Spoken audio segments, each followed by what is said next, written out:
हमारे दिमाग में तो चढ़ जाता है ये हमेशा साथ देने वाले हैं। ये हमेशा का मतलब क्या है? कभी हम इस चीज का भी कोई क्लासिफिकेशन करते हैं कि नहीं? हमेशा का मतलब इसी जन्म में साथ देंगे या अगले जन्म में भी हमारे साथ रहेंगे? हमेशा का मतलब क्या? इस जन्म में भी किसी एक एज तक हमारे साथ में रहेंगे, उसके बाद में साथ छोड़ देंगे। हमने क्या सोच रखा है सबके बारे में? ये सब हमारा साथ देते हैं, कहां तक साथ देते हैं? जब तक हमारे शरीर की क्रिया चलती है तब तक साथ देते हैं, या जब तक हमारी आत्मा की क्रिया चलती रहेगी तब तक साथ देंगे? बोलो, कुछ तो थोड़ा सा समझा जाए केमिस्ट्री को। शरीर की क्रिया जब तक हमारी चल रही है तब तक ये साथ हैं, या जब तक हमारी आत्मा क्रिया करती रहेगी तब तक ये हमारे साथ हैं? आत्मा तो अनादिकाल से क्रिया करती आ रही है, अनादिकाल से कर्म बंध से बंधी हुई है, अनादिकाल से शरीर आदि ग्रहण करती आ रही है। ये हमेशा तो हमारे साथ में थे नहीं। अब ये आ भी गए हमारे साथ में, तो क्या ये हमारे साथ हमेशा रहेंगे? तो कब तक रहेंगे? कभी हम सोचते हैं ये हमेशा का मतलब क्या है? हमारे दिमाग में चढ़ रखा है इनका हमारा साथ हमेशा रहने वाला है, जन्म जन्म का साथ है हमारा। बोलो, नहीं बोल रहे हो? अरे कम से कम हमारा तुम्हारा तो बोल लो। हमसे डर रहे हो क्या? घर में तो बोल लेते हो, यहां बोलने में डर रहा है। जबकि घर का जो साथ है वो आपका जन्म जन्म का कभी नहीं हो सकता। ये जरूर है कि अगर आपने हमसे कोई साथ निभा लिया तो ये जन्म जन्म का साथ आपके लिए बहुत साथ देने वाला हो सकता है। आपने अपने दिमाग में उस भ्रम को कहां तक फैला रखा है कि ये सब लोग जो आपके निकट में हैं, आपके मित्र हैं, सुहृद हैं, बंधु हैं, रिश्तेदार हैं, घर के लोग हैं, ये कब तक आपका साथ देंगे?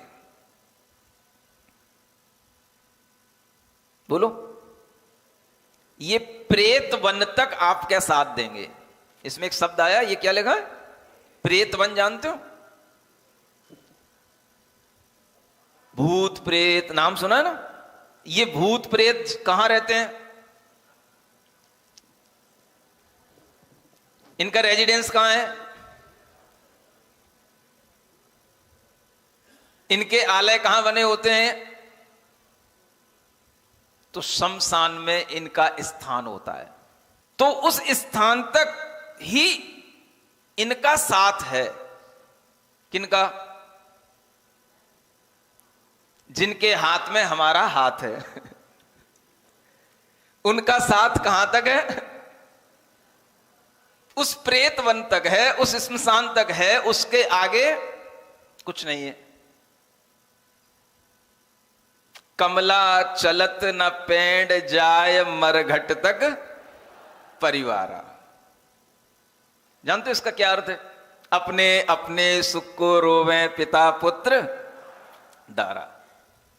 कमला चलत न पेंड जाए, कमला पेंड के आगे न जाए। चलती हुई कमला, वो कमला कौन है? Anybody else? वह कमला का मतलब यहां पर एक ऐसा नाम है जो आप किसी भी स्त्री के लिए कहना चाहो जो विवाहित हो, उसका नाम कह देना कमला। वो कमला कहां तक जाएगी? वो प्रेत वन तक भी नहीं जाती। संविधान में नियम नहीं है कि कमला को प्रेत वन ले जाना। समझ आ रहा है?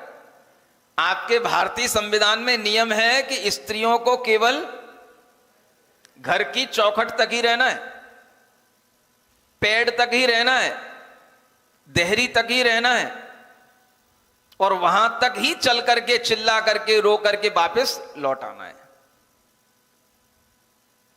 थोड़ी बहुत कभी कुछ ज्यादा हो जाए तो 2-4 कदम आगे चली जाए, गली के बाहर तक चली जाए, लेकिन घर के बंधु सब उसको खींच करके वापस ले आएंगे। अब इससे आगे नहीं, इससे आगे अब हम जाएंगे।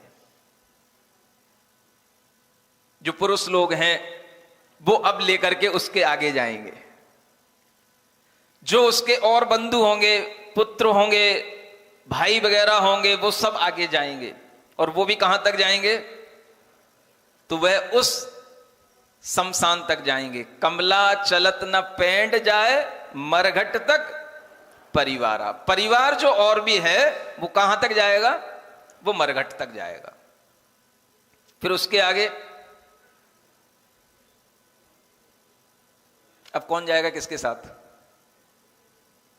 अब कोई किसी के साथ नहीं जा सकता। ये वहीं से वापस लौट करके आ जाएंगे और क्या कर देंगे? दाऊड़म सलिलांजलिम, आपके लिए जैसे एक जलांजलि देते हैं ना, किसी को भी जलांजलि दे देना मतलब स्वाहा कर देना। बस आपको स्वाहा करके आपको कहना चाहिए जलांजलि दे आए।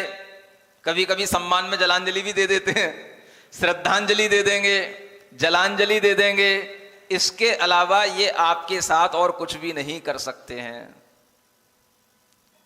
ज्यादा होगी तो बाद में एक सभा और लग जाएगी, उसमें आपके नाम का गुणगान कर दिया जाएगा और जो भी आपके बारे में कुछ भी जानने वाला होगा उन सबको बुला लिया जाएगा। ये सब क्रिया करने के बाद में वह व्यक्ति के लिए कुछ भी साथ जाने वाली कोई क्रिया नहीं है। न मृत्यु भोज में बनाए गए मिष्ठान उसके साथ गए, न तुम्हारे खाने से उसको कोई पूर्ति मिल जाएगी, संतुष्टि हो जाएगी। ये सब व्यर्थ की बातें हैं, ये सब व्यर्थ की क्रियाएं हैं। उस जीवात्मा से इन क्रियाओं का कहीं से कहीं तक कोई संबंध नहीं है। अब चाहे उसकी शोक सभा में उसके गुणगान कर लो या ना कर लो, उस जीवात्मा को उससे कोई फर्क पड़ने वाला नहीं है। इसलिए यहां कहा जा रहा है, तुम जिनके कारण से अपने अंदर इस संसार को बढ़ाते चले जाते हो, ये सोचो कि इस संसार से ये हमें दूर ले जाने वाले हैं या इस संसार में हमें डुबोने वाले हैं। ये सब हमारे साथ रहने वाले हैं या हमसे विघटित होने वाले हैं। तो कहना ही पड़ जाता है, विहड़ंती सुआ विहड़ंती बंधवा। सुआ माने सुता, ये पुत्र, ये सब विघटित होंगे, इस सब वियोग को प्राप्त होंगे। ये बंधु, ये भी सब आपसे छूटेंगे। ये सभी जो भी आपके बल्लभा माने जो प्रिय लोग हैं, बल्लभ माने जो आपके अत्यधिक प्रिय लोग हैं, जिन्हें आप बहुत लाइक करते हैं, जिन्हें आप लव करते हैं, वो भी सब विघटित होंगे। इक्को कह भी न बिगड़ई, धम्मो रे जीव जिड़ भड़ियो। जिनेंद्र भगवान के द्वारा कहा हुआ धर्म कभी विघटित नहीं होगा, बाकी तुम्हारे सारे संबंध विघटित हो जाएंगे। इसलिए इस धर्म की शरण में आओ। कौन सी चीज विघटित नहीं होगी? वियोग को प्राप्त नहीं होगी। अरे धर्म भी तो छूट जाएगा। अभी हम धर्म कर रहे थे, मृत्यु हो जाएगी तो धर्म छूट गया। धर्म नहीं छूटेगा। तुम्हारी आत्मा में जो अभी कर्म बंध रहे हैं वो धर्म के संस्कार के साथ बंध रहे हैं, वो धर्म बांध रहा है।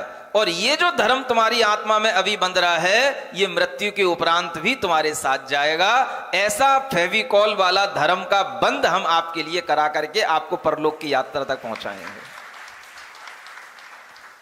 ऐसा जोड़ आपकी आत्मा में बंध जाएगा। इसलिए यहां बैठ करके आप कर्म नहीं कर रहे हैं, कर्म से नहीं बंध रहे हैं। किससे बंध रहे हैं? धर्म से बंध रहे हैं। ये बंधन अगर आत्मा में रहेगा तो कभी भी ये आत्मा जब इस शरीर को छोड़ के जाएगी, तुम्हारे साथ कुछ नहीं जाएगा। बस मैं होऊंगा और मैंने जो तुम्हारे अंदर बांध दिया है बस वो तुम्हारे साथ जाएगा। मैं भी तुम्हारे साथ नहीं जाऊंगा। सुन रहे हो? क्या जाएगा? जो मैं तुम्हें दे रहा हूं और इसको जो तुम ले रहे हो, जो तुम अपने अंदर इंटरेस्ट के साथ उसको एक्सेप्ट कर रहे हो, बस वो ही चीज तुम्हारे साथ में जाएगी। उसी का नाम धर्म है, धर्म का संस्कार है, और कोई चीज साथ में जाने की नहीं।